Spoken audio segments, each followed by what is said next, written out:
할렐루야, 함께 하신 주님을 찬양합니다. 오늘 같이 나눌 하나님의 말씀 역대하 17장 1절로 19절까지의 말씀을 통하여 여호사밧 시대의 번영이란 제목으로 같이 나누기를 원합니다.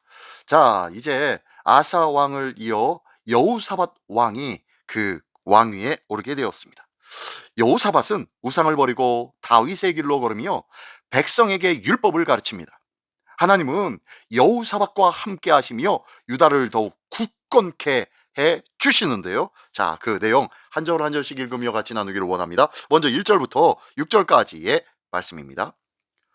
아사의 아들 여호사밧이 대신하여 왕이 되어 스스로 강하게 하여 이스라엘을 방어하되 유다 모든 견고한 성읍에 군대를 주둔시키고 또 유다 땅과 그의 아버지 아사가 정복한 에브라임 성읍들의 영문을 두었더라.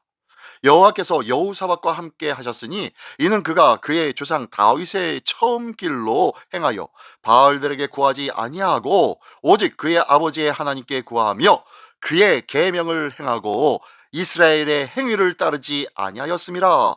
그러므로 여호와께서 나를 그의 손에서 견고하게 하심에 유다 무리가 여호사밧에게 예물을 드렸으므로 그가 부귀와 영광을 크게 떨쳤더라. 그가 전심으로 여호와의 길을 걸어 산당들과 아세라 목상들도 유다에서 제거하였더라. 아멘, 아멘. 네, 1절부터 6절까지의 말씀 속에서는요, 여호사밧 왕의 신앙과 개혁의 모습이 보여지고 있습니다. 여호사밧은 다윗의 길을 따라 하나님을 의지하고 바알 우상을 제거하였다고 하고 있습니다. 하나님의 도우심으로 나라가 더욱 견고해지고 백성들이 왕을 존중하며 예물을 바칩니다. 그는 여호와의 길을 더욱 힘써 행하며 산당과 아세라 목상도 철저하게 없앴다라고 말씀하고 있는 거예요. 지도자의 신앙 개혁은 공동체 전체의 평안과 번영의 기초가 된다는 것을 기억하십시오. 참된 번영은 권력이나 정책이 아니라 하나님을 향한 순종과 신앙의 회복에서 시작되어집니다. 오늘 교회의 리더십뿐만 아니라 우리 가정의 리더십인 우리 자신을 기억하면서 우리의 자신으로 인하여서 우리의 가정에 진정한 하늘의 신령하고 복된 평안과 번영의 역사가 각 가정마다 차고 넘치는 귀한 하루하루가 되시기를 예수님의 이름으로 축원합니다. 예, 계속해서요 7절부터 11절까지의 말씀입니다. 그가 왕에 있은 지 3년에 그의 방백들 벤하일과 오바댜와 스가랴와 느다넬과 미가야를 보내어 유다 여러 성읍에 가서 가르치게 하고 또 그들과 함께 레위 사람 스마야와 느다냐와 스바디아와 아사헬과 스미라봇과 여호나단과 아도니아와 도비아와 도바도니아 등 레위 사람들을 보내고 또 저희와 함께 제사장 엘리사마와 여호람을 보내었더니 그들이 여호와의 율법책을 가지고 유다에서 가르치되 그 모든 유다 성읍들로 두다니며 백성들을 가르쳤더라. 여호와께서 유다 사방의 모든 나라에 두려움을 주사 여호사밧과 싸우지 못하게 하심에 블레셋 사람들 중에서는 여호사밧에게 예물을 드리며 은으로 조공을 바쳤고 아라비아 사람들도 짐승떼 곧 순양 7,700마리와 순염소 7,700마리를 드렸더라. 아멘, 아멘. 네, 자, 두 번째 단락에서는요 여호사밧 왕의 말씀 교육과 하나님을 향한 두려움의 모습, 하나님을 경외하는 모습이 나오고 있습니다. 여호사밧 왕은 방백들과 레위인들과 제사장들을 각 처소에 보내어서 각 성읍에서 율법을 가르치게 하였습니다. 그 결과 이웃 나라들의 여호와의 두려움이 임하여서 전쟁이 일어나지 않았다고 말씀하고 있어요. 아니 오히려 조공과 예물을 유다에 바쳤다라고 말씀하고 있네요. 그가 한 행위는요 군사력을 증강시키고 경제력을 부강시키며 정치적 권세를 곤고히 한 것도 아니에요. 그가 행한 것은 다른 것이 아니라 말씀 교육이었다는 거예요.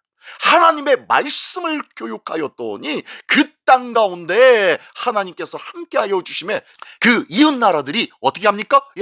여호와의 두려움이 임하여서 전쟁이 일어나지 않고 오히려 조공을 바치는 그런 놀라운 역사가 나타났다는 것입니다.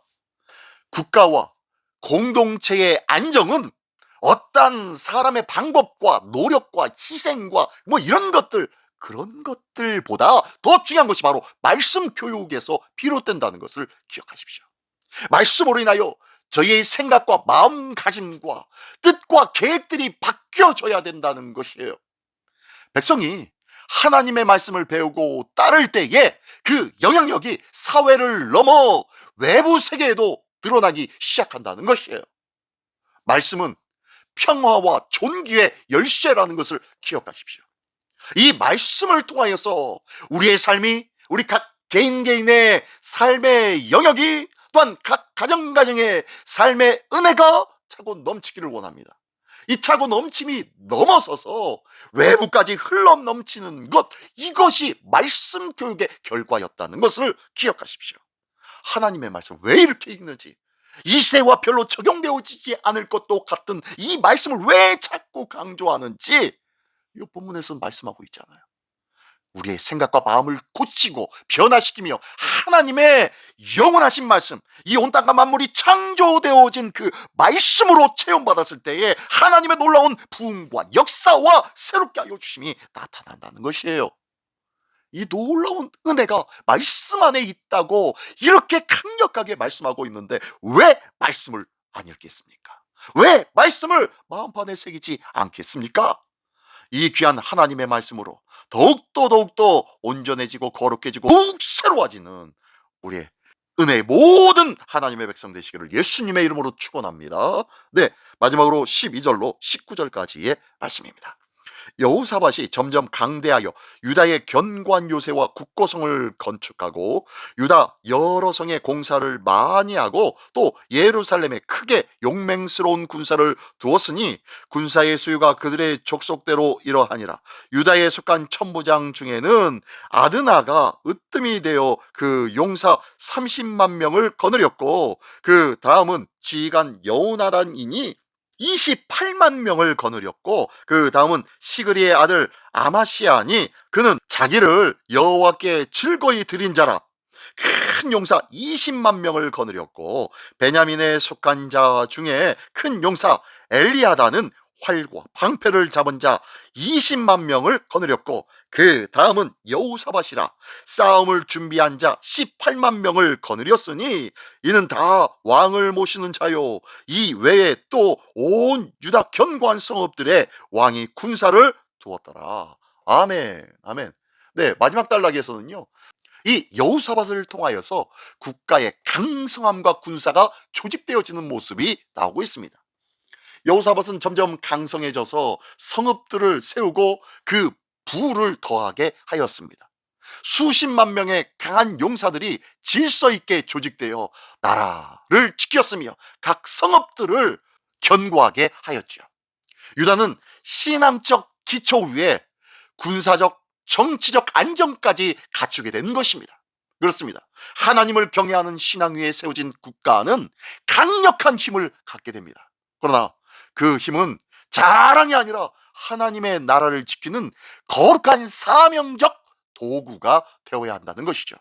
하나님께서 부여해 주신 달란트, 하나님께서 부여해 주신 상황과 형편들, 이 모든 것은요, 하나님의 나라를 향한 사명적 도구가 되어져야 한다는 것이에요. 이 귀한 은혜의 모습이 우리 삶 속에 있기를 원합니다. 이렇게 여호사밧의 번영은 정치적 능력이나 군사력에서 시작된 것이 아니라 오직 하나님을 경외하고 말씀을 백성 가운데 세운 신앙적 개혁에서 비롯되어졌다는 것입니다. 참된 번영의 뿌리는 언제나 하나님 중심의 신앙인 줄 믿습니다. 이 귀한 하나님 중심의 신앙으로 오늘도 견고하게 세움받는 우리 모두가 되시기를 예수님의 이름으로 축원합니다. 기도하겠습니다. 전능하신 주님 감사합니다.